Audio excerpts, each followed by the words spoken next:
There was a railway line, we lived on this side with those people, with those Muslims. And there was a hill there. An old man used to go and pray. Earlier this year, I had the privilege of meeting Raymond Finn and his family.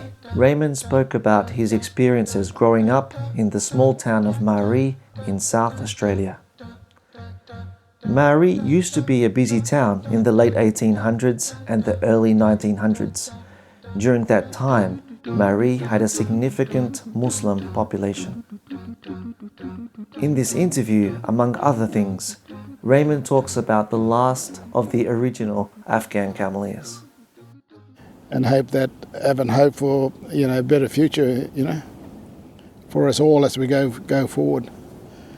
And I think that I'm just thinking of the mosque in that way, to particularly little Marree, it's out of sight, out of mind.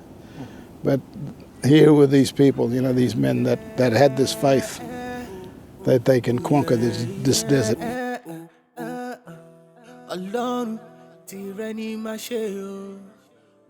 I'm here being filmed at a place called La Perouse. This is where my wife's family from. She's from the Aboriginal community here at La Perouse. To look like going back to Marree and to work on that project of building that old place, or restoring it anyway, to restoration to what it would used to be like, I think. To let the tourists know that come through that there was this history here in Australia. There were men, that came from, there were, Muslims that lived in this part of this world.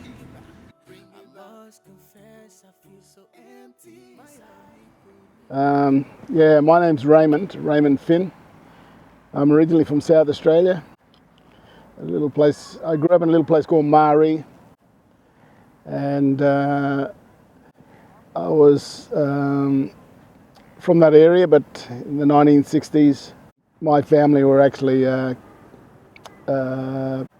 working for one of the properties up on the Birdsville track, and it was there that the welfare at that time found us and made the family move to Marree, and that's where I ended up in Marree in the early part of 1960s. But I wanted to just talk a little bit about the history there, because this book here, Marree and the Tracks Beyond, in black and white, and it's a lady, I know this lady well, but she's passed away now, Lois Litchfield. It was her husband was the town mayor at that time. I am glad that part of my history is in this book here, because this book also talks about all of Marree and the surrounding areas, but also talks about the Aboriginal history, but also talks about the settlers when they first came in there, white people, but also before that, there was the Muslims, the Cameleers came into that country with their camels back in the 1800s. So the Cameleers travelled all over Australia. They would deliver the wool, supplies, materials for infrastructure projects. And the camels as well, they, what I see in history books, they're very strong camels that could carry, a lot of weight. Even railway tracks, I've seen some camels carrying these huge iron railway lines, on their sides, and it's just amazing what these fellas done. There's actually a photo of you in here on a cart being pulled by camels. That's right, yeah. That's part of, that's some of the photos. So there's still some camels working. Yeah, the camels were still working when I was around, Not like in the past. Not like in the past, the cars and trucks came. Yeah. And a lot of our families had camels as well. And this cart was actually, one of us old people still travelling around, The Cameleers built what were known as Ghan towns.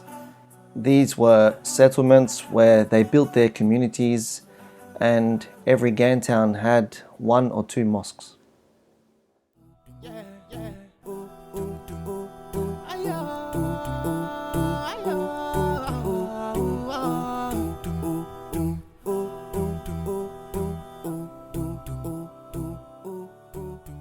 long time they were, when that railway line was there, you know, the old saying, you know, the other side of the tracks, where the Muslims, Ghan town was there. Ghan town, yeah. And we were further out because we came in from the desert area up like towards the Birdsville track.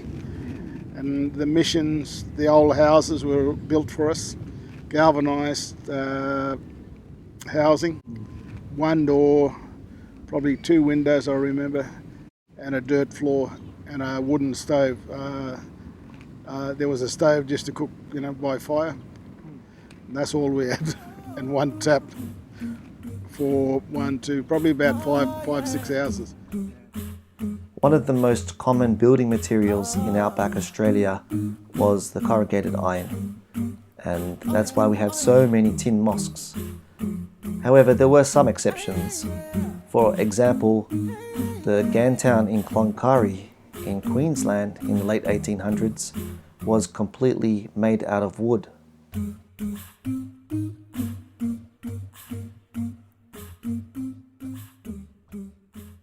I just want to say that when the men first came there, a lot of our families are, you know, they got wives from these Aboriginal people around that area, the Deary, the Arabana, and the Lois, the Aranda people. And part of this book is part of that history. We know Marree as a very famous town back in the day. Yep. And as you mentioned, the Muslims were there as well. What were the Muslims doing in Marree, from what you know? What I know, I mean, there was an old lady, we call her Amanu's grandmother, and in Arabana, was married to a Muslim man, but also her father goes right back to the first Cameleers that were there at that time. The Mohammeds, they were there. That's all our family, the Aboriginal family there. And Auntie, that old Amanu there, she lived not very far from the mission that we were on, the reserve. What they were doing, they were working at that time because there were no more camels around. There were camels there in the outskirts of town, but a lot of them were working for the railways at that time. I know 2 shops in Marree that had a Muslim family, you know, living and working in those 2 shops. And there was another old man that I've actually seen when I was a kid, taking his mat to prayer. Back in them days, there wasn't any mosque there anymore. The mosque that you see now is just a replica of the history of that town, the history of the Cameleers and their families.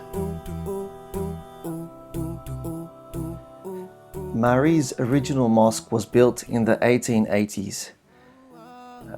It was later replaced by a tin mosque, and then there was a second mosque built in another area of Marree. As for the replica, it stands more or less as a symbolic reminder of this part of Australia's history. Here, Raymond describes the materials used for the replica mosque. Yeah, I think there's all what they call brush for the roof, and have what they call chicken wire. Yeah. Chicken wire to press the roof, so it could be compact and, you know, That's right. really well. They had wooden tree trunks. I don't know where they got that from, and yeah, it was built up with the mud that's from that mound, you know. There are some descendants and their friends who want to restore the replica mosque. As you can see, part of the roof has been burnt and the mud walls are slowly falling apart. Yeah, I think there's families that I grew up with, the descendants of the Cameleers in the past. a friend of mine, she wanted that to be restored and to be built as a memorial, as a, you know, as maybe have like a museum in some way, to just to recognise the history. The last of the original Cameleers in Marree were Beja and Sayyid Ghulamdin. I witnessed him, you know, taking his mat, carrying his mat, to going to prayer. And, you know, as Muslims do, they go at prayer times at certain times of the day.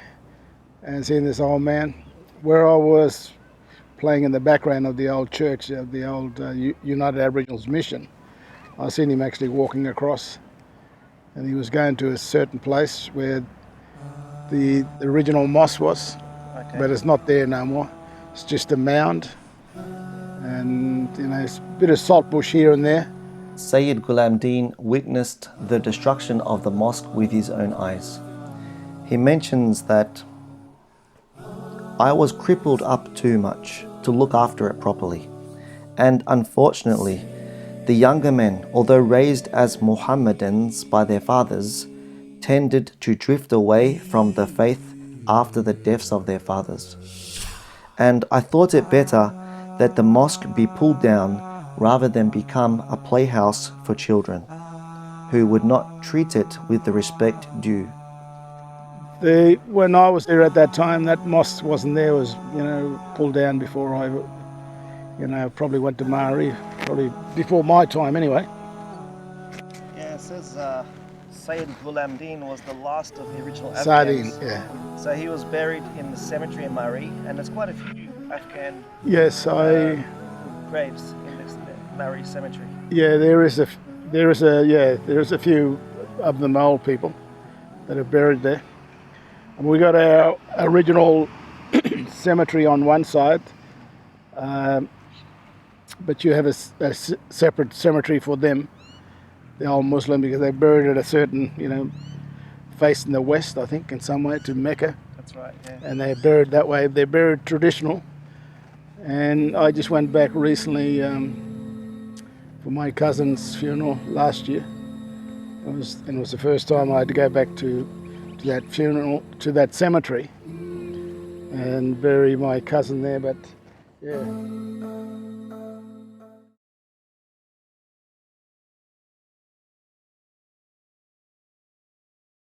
In one of the photos with you and the locals of Marree, Yeah. Are there some descendants here from the Afghan Cameleers? Yeah, there are descendants there that are in that photo.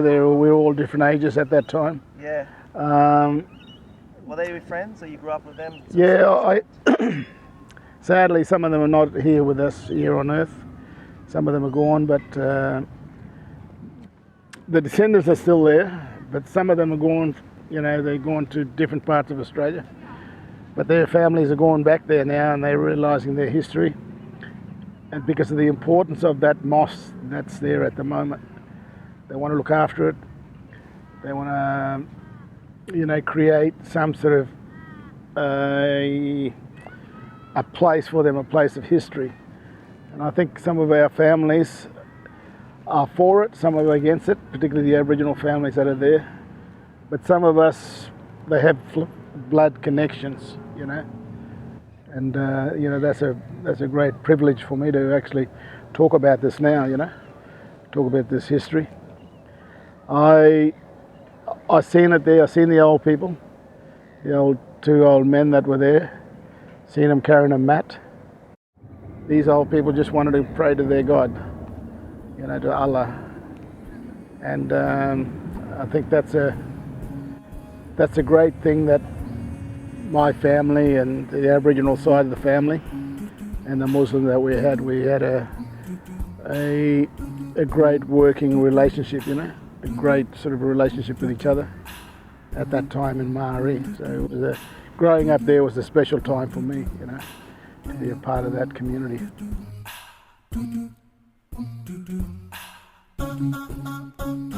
Yeah, some of them went back home, and the others, they went up to Broken Hill or Port Augusta or Alice Springs. Majority of them, I think, went to Alice to stay there because the families are still there.